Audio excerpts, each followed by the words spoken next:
Bienvenue sur Leadershift, le podcast qui fait bouger votre leadership.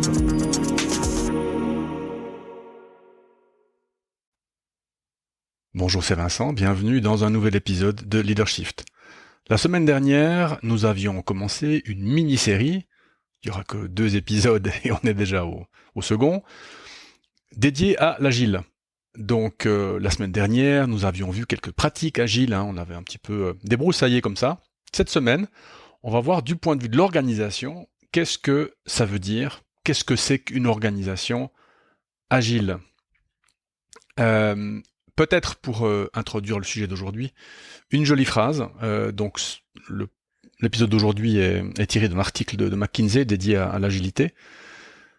L'agilité est un état d'esprit.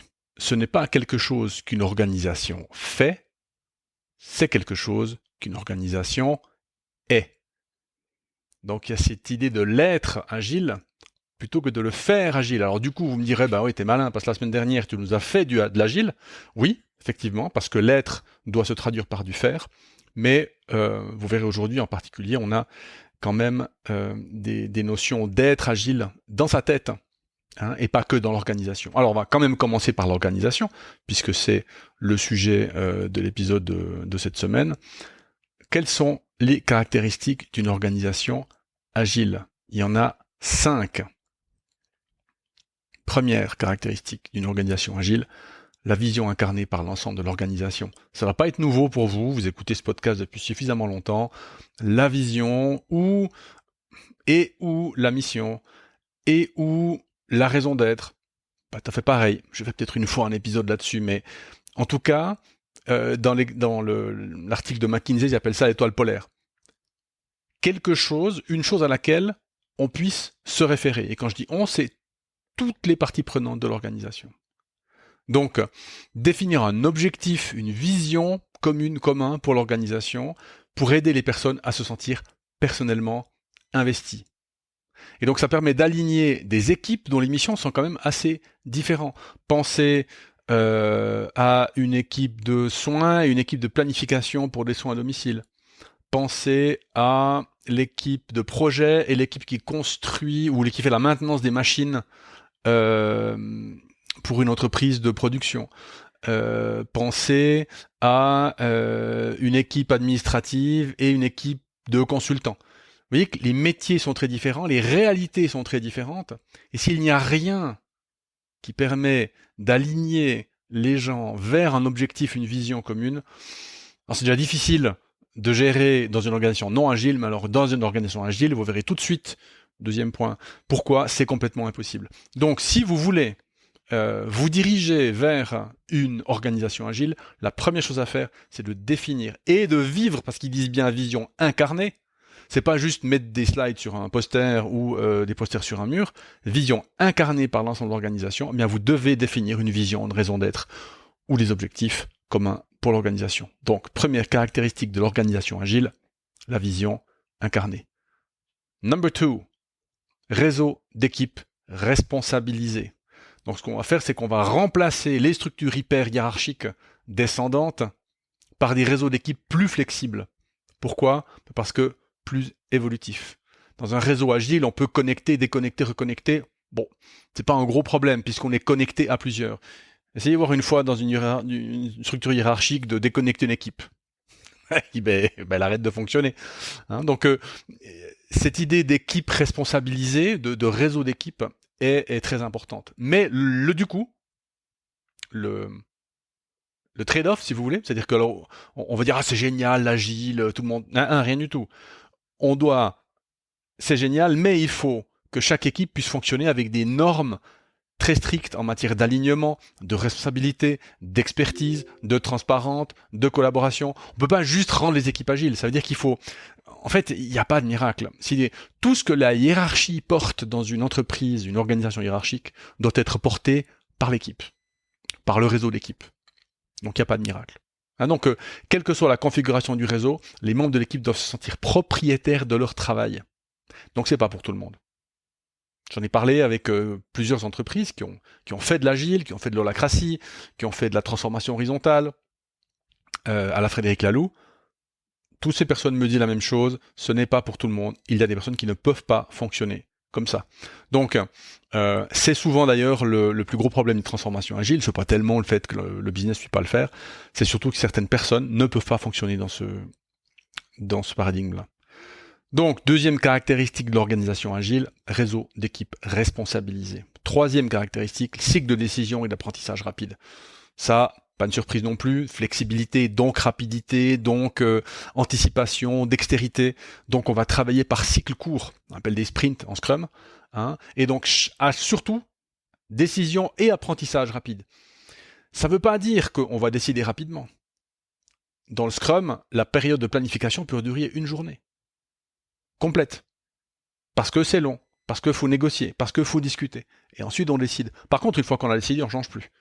Donc de nouveau, vous voyez, des entreprises hyper hiérarchiques qui décident tous les 2 heures, on remplace ça par une entreprise agile qui décide une fois par semaine ou une fois pour tous les 2 semaines, mais pendant un jour.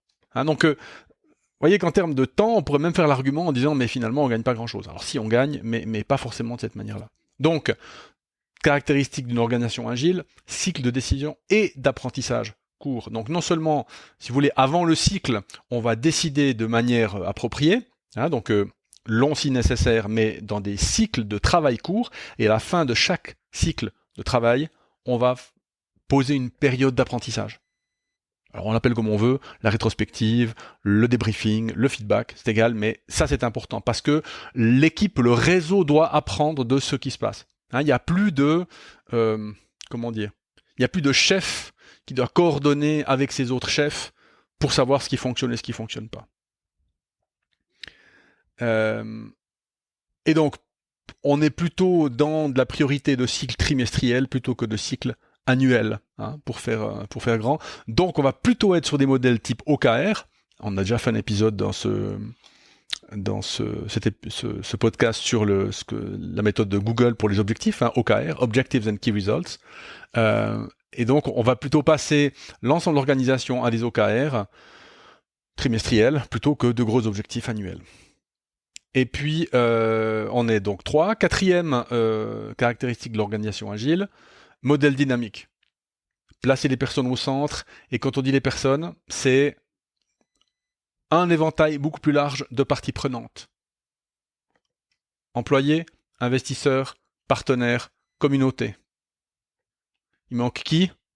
Ceux qu'on a tendance à systématiquement mettre au centre, qui à mon avis ne doivent pas être au centre, les clients. C'est des collaborateurs qui doivent être au centre. Alors oui, bien sûr que les clients aussi, c'est pas ce que je veux dire, mais vous voyez que cette espèce de manie du client au centre, c'est un espèce de premier niveau. Alors ça fait bien parce que tout le monde le fait, et puis oui, c'est nécessaire pour recalibrer peut-être une entreprise, mais c'est pas ça qui va provoquer la passion, c'est pas ça qui va susciter la motivation globale de toute l'entreprise. Parce qu'il y a des gens qui sont simplement trop loin du client. Allez demander à un agent d'exploitation dans une usine, le client, c'est un service support, c'est compliqué. Allez demander à des gens qui sont très très en amont, les approvisionnements, les achats. Le client, il est tellement loin dans la chaîne de valeur. Alors que si on a justement cette passion qui vient de la vision commune du fonctionnement agile et satisfaisant, là c'est beaucoup plus simple. On a une vraie dynamique de transformation qui est possible. Et puis enfin, dernière caractéristique d'une organisation agile, la technologie. Technologie qui permet, ils ont fait une espèce de néologisme, là j'ai traduit l'article de l'anglais au français avec DeepL, habilitante. C'est enabling. Donc c'est enabling technology. Ça veut dire que une entreprise agile doit jeter un regard neuf sur les technologies qui sont dans des processus. Qu'est-ce qu'on veut utiliser comme processus ? On est allé avec l'association RH de laquelle je fais partie, voir Coca à Lausanne, à Bussigny. Ils n'ont pas de mail en interne, ils n'ont pas de messagerie, ils sont sur Slack et ils n'utilisent que Slack.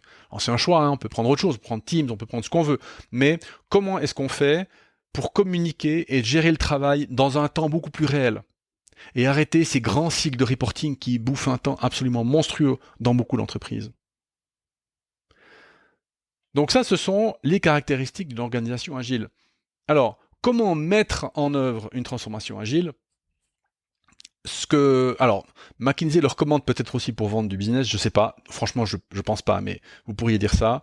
Eux considèrent que le mieux, c'est de faire du Big Bang. C'est, voilà, 1er juin 2023, boum, tout le monde à l'agile.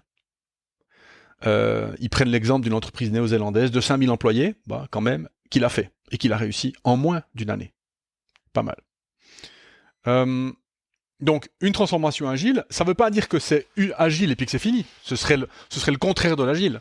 Ce que ça veut dire, c'est que il y a un changement, une transformation globale, dans le sens où ça porte sur la stratégie, la structure, le personnel, les processus, etc. Mais c'est itératif, c'est-à-dire que à partir du moment où on a commencé à mettre l'agile en place, on met en place les processus agiles, donc les processus d'apprentissage, donc les processus de changement.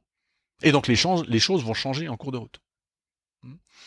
Alors, 2 phases dans ce qu'il recommande en termes de transformation. Première phase, c'est de concevoir et puis piloter le nouveau modèle. Ça veut dire c'est quoi le nouveau modèle pour l'entreprise en question. Alors, il commence avec les aspirations de l'équipe dirigeante. Bon, ça, vous savez ce que j'en pense.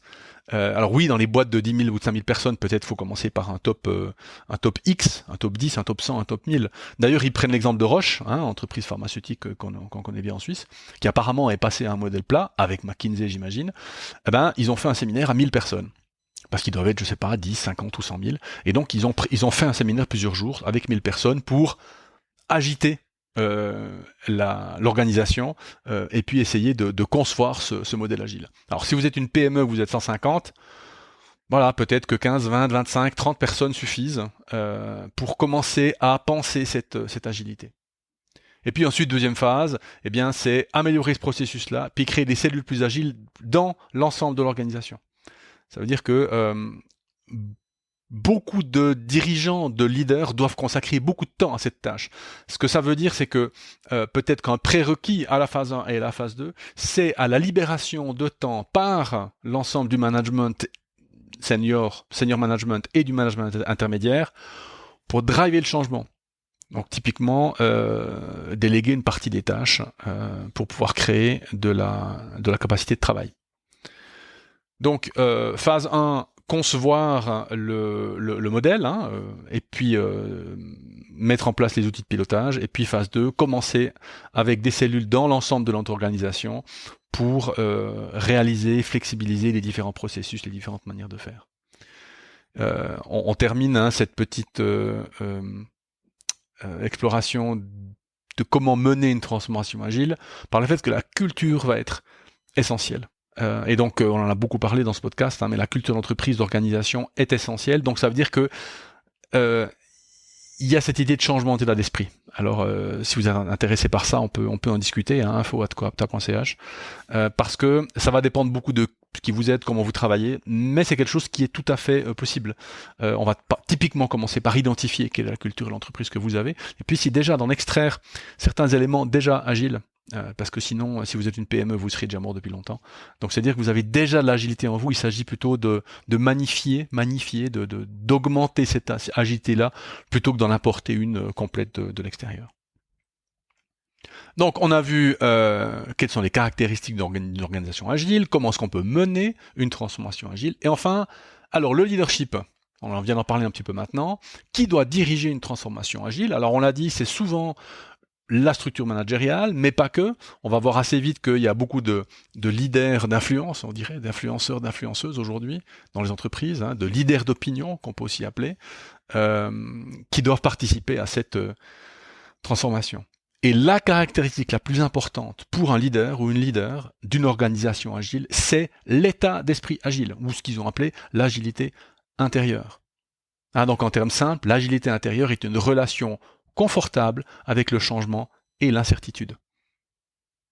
Je ne sais pas si dans 3 mois j'aurai autant de commandes qu'aujourd'hui. Et c'est pas grave. J'ai construit un réseau, une entreprise, des gens, des capacités qui m'assurent une certaine solidité. Je peux donc tester, réfléchir, prendre du temps. Je ne suis pas obligé d'être sur le pont tout le temps. Donc, agilité intérieure, relation confortable avec le changement et l'incertitude. Et McKinsey a mené tout un tas d'études qui ont montré que l'état d'esprit de dirigeant et la manière dont cet état d'esprit façonne la culture de l'organisation peut faire le succès ou l'échec d'une transformation agile. Donc, vous voyez que pour la plupart d'entre nous, les gens normalement constitués, la pulsion naturelle par rapport au changement, c'est de réagir. Donc on est en réaction totale. Les recherches montrent assez bien que les gens passent la plupart de leur temps dans un état d'esprit réactif, c'est-à-dire que je réagis aux défis, aux circonstances, aux situations ou aux personnes. Et donc, parce qu'on réagit, les organisations traditionnelles ont été conçues pour fonctionner en mode réactif. Et nous, ce qu'on va essayer de faire, c'est d'inverser ce processus-là. L'organisation agile, elle fonctionne plutôt sur la base d'un état d'esprit créatif fondé sur la curiosité. Donc on est plutôt dans une culture de l'innovation, de la collaboration, de la création de valeur, plutôt que de la réactivité. Vous voyez que c'est presque une espèce de construction de flexibilité par avant, ce qu'on avait appelé la change readiness dans un ancien épisode du podcast, pour essayer de préparer de la flexibilité pour que l'entreprise, l'organisation puisse être flexible le moment venu et de ne pas être systématiquement dans la réaction. Donc, l'organisation, 5 mots-clés: vision, autonomie, cycle court, changement permanent, technologie. Pour le leadership, 2 mots-clés: agilité intérieure et curiosité. Voilà, j'espère que cet épisode vous a plu. Si c'est le cas et que vous avez envie d'en faire plus ou d'en savoir plus, info@coapta.ch. Et sinon, à la semaine prochaine. Ciao.